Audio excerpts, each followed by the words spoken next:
တောင်ကိုကျော်ဖြတ်သွားလိတော့ငဲ့ငဲ့ရဲ့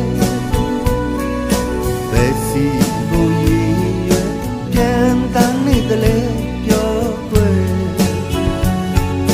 မင်းသွားတဲ့နောက်ဒီဝေတောင်ဓမ္မတို့များလေမင်းရဲ့အကြောင်းမချရ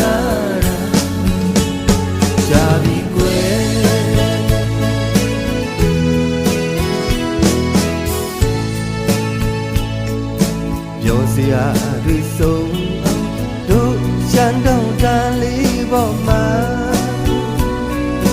ခင်တွေစရာဆိုလေတို့ယူရအမျိုးရှိရမယ်ဘယ်တွေကြောင့်မို့ဒီမျိုးကိုဆုံးသွားလို့သွားလေ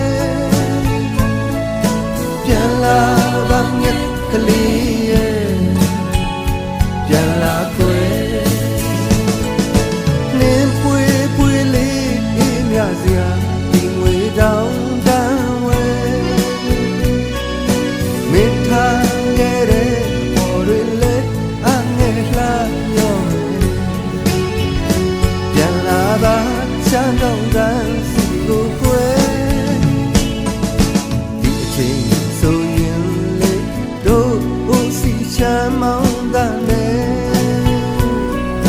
မောင်းမဲ့သူဆုံးတွေ့တို့ရှမ်းအကားနဲ့